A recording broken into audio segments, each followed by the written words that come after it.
How to live a more positive life. I'm so excited for this video because I just love this topic. Firstly, what is a positive life? For me, a positive life is when you live for yourself and not for the approval of others. It's when you're going full force for your dreams, your goals, and you just don't care what people say behind your back. People can say things about you and they may even come back to you, but you just don't care because you know this is your life to live and that's your purpose on earth. It's being your authentic self and doing what brings you joy regardless of what anyone around you is saying. Because at the end of the day, this life is yours and you know yourself the best and you know what you need to be happy. This doesn't mean your life is perfect and you don't have trials and tribulations.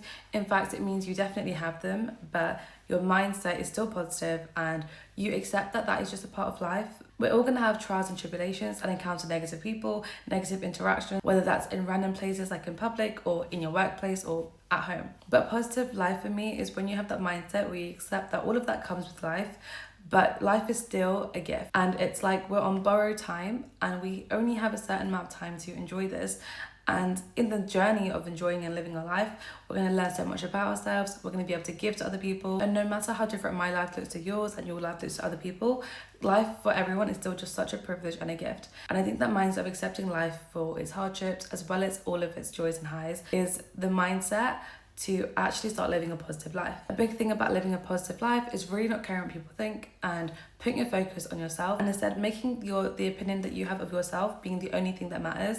And this is kind of like a muscle that we do have to work on, but with practice and taking actions that show yourself you don't care what people think and putting yourself in those positions will slowly help you feel more comfortable with that. And don't feel bad about yourself if you're someone that feels like you're not living your life properly because you care so much about what people think, because it's actually not your fault. Because in an evolutionary standpoint, it's so normal to crave affection and belonging because of this thing called social conformity bias, where historically it was actually beneficial and necessary to care what people think because you needed to be accepted by them to survive in this world. But in today's world, that is not the same thing, but our brains still kind of are wired like that. So this is definitely a muscle that we can work on, and I hope I can empower you to do that in this video. And there was this book called The 5 Regrets of the Dying, and one of the biggest regrets was caring too much what other people thought of you. And as harsh as it is, knowing that everyone is gonna die, and yeah, we all have different beliefs on what happens after we die, but we all know that we are all leaving this physical earth at one point. It is scary and it's a bit of a dark concept, but accepting that you have limited time on earth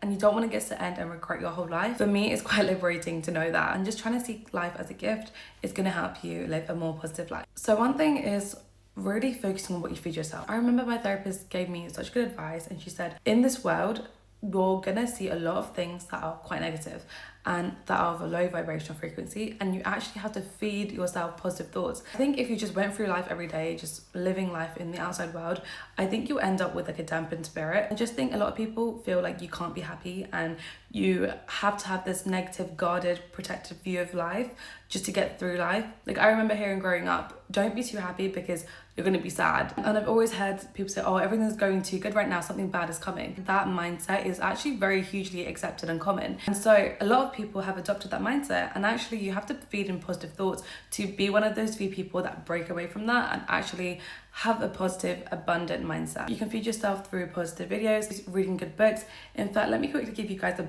quick book recommendation. Let me just show you this book. It's called The Power of Positive Thinking. My brother got this for me and it's such a good book. I've literally not even all the way through, but it has changed my mindset so much already. And it's based on the Bible. So if you're Christian, you would love this. And even if you're not a Christian, you gotta read it because it's so good. It has practical, actionable steps you can take, and it will really, really change your mindset, especially if you're a negative thinker and that's just what you've been used to doing. When you have a problem and you ask for advice, who do you go to? Do you go to people that are empowered with a positive mindset, or do you go to people that live life in fear and in lack for advice?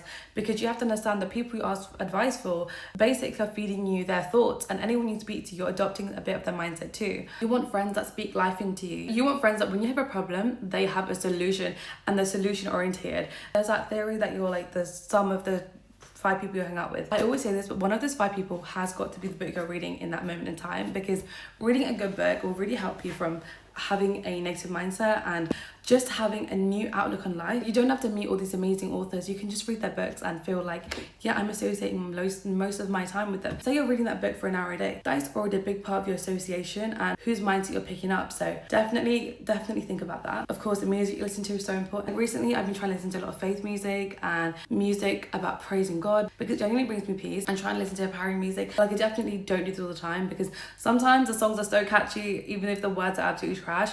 But I am trying to make a more conscious effort of what I listen to in terms of music. And of course podcasts. Whenever you're cleaning your room, whenever you're planning your week, doing a Sunday reset, listen to a good podcast. That again is like reading a book and spending time with an author. Like, it really infiltrates your mind, have a positive mindset. So definitely do that. Don't take for granted what you feed yourself and what you're listening to. Part of living a positive life is knowing that you have a duty of care for yourself. I've heard so many people say, I want to get a partner, I want to love him, I want to love her.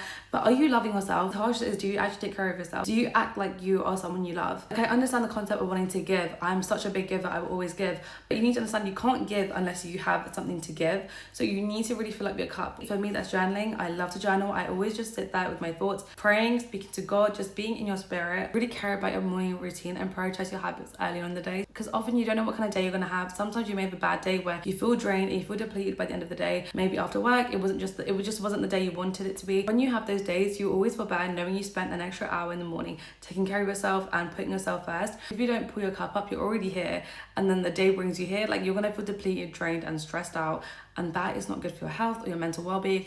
And of course you're not going to have a positive life. The reason I love journaling so much is because it reminds me that my opinion of myself is what matters the most. The way I literally talk to myself is like, it's my world, my mindset matters the most, and that's how you should be about yourself. It's your life. Like, what you think about other people, what you think about yourself should be the only thing that matters. It should be the thing that matters to you the most. Of course, after what God thinks, but definitely way before what anyone else other than you think. So yeah, that's why I love journaling. When I say pull your cup up, what makes you feel good to be alive? Like, when I say what makes you happy in the morning, I don't mean just doing a bunch of things like you see other people doing on TikTok or on social media. Do what makes you happy. If you don't like to journal, don't do it. Do something that has the same effect. So journaling for me lets me release negative thoughts because I write about it. I write my gratitude and I pray to God for things that I want. But if journaling doesn't feel right for you and you just think that just feels weird, that's fine. You don't have to copy what everyone does on TikTok or YouTube. You just need to find something that has that same effect for you. That could be praying, that could be meditating, that could be doing a video vlog, it could be anything. But it just needs to work for you to get rid of those negative thoughts so you can start living a positive life. It's really hard to live a positive life if you have negative people around you and you have no boundaries. I'm actually the queen of boundaries because I just don't associate with people that I don't like. I don't mean that in like a big-headed way or in like I'm just a horrible person, but if someone is judgmental or thinks people are cringe or just basically has a limiting mindset of other people, I know that we're just not gonna get along because we just view life differently, and I don't have time to be with people that make me question how I view my life, especially because I've worked so hard to think this way. But of course, unfortunately, say if you're at work, you do have to work with people that you may not particularly like. This is something I really hate because obviously I started working and I've learned that is something you kind of have to do. It's normal, it's part of adulting. I walk around life thinking, okay, everyone is nice, everyone means well, everyone has good intentions. But the minute someone shows me their true colours and it is negative, hateful or spiteful, my older sister told me to quickly lower your expectations for them. The next time you interact with them, don't expect anything nice from them, so you're not disappointed when they don't treat you the way you treat other people. Your feelings aren't going to be hurt by it. If they're nice, great, that's lovely, I love that for you. But if they're upset, who cares? You're not too shocked. You didn't expect anything bad. And I think that's a good mindset because you don't take it personally because you're like, oh, that's just you. Like, that's just how you operate. It's not to do with. Whereas I feel like, oh, I'm going to give them another chance.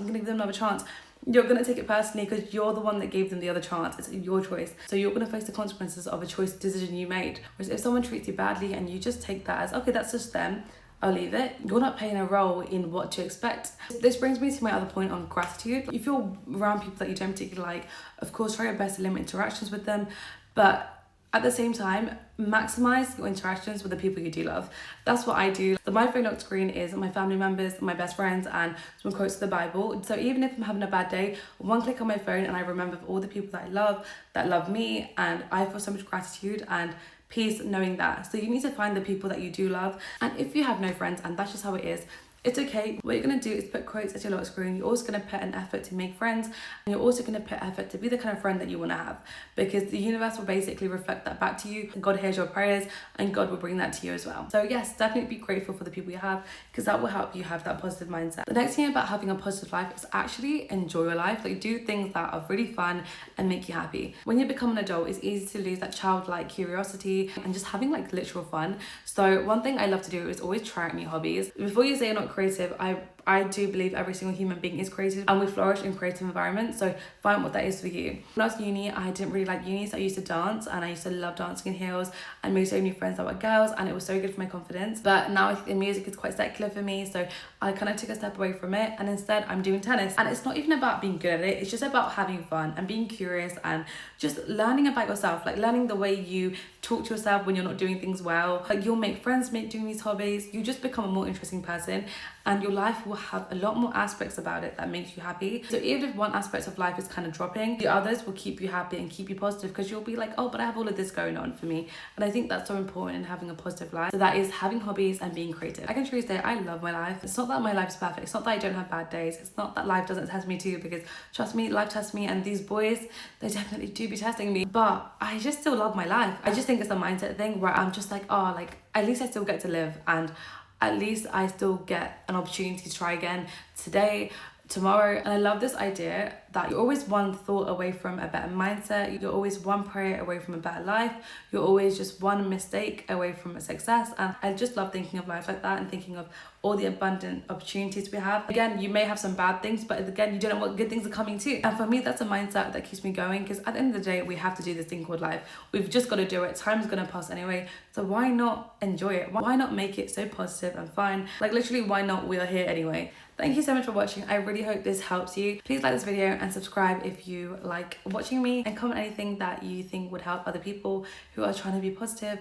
I'm sure I've missed out a lot of points. I'm sure we can learn so much from each other. So please comment whatever you think will help someone else have a positive life. Thank you so much for watching. See you in my next video. Bye.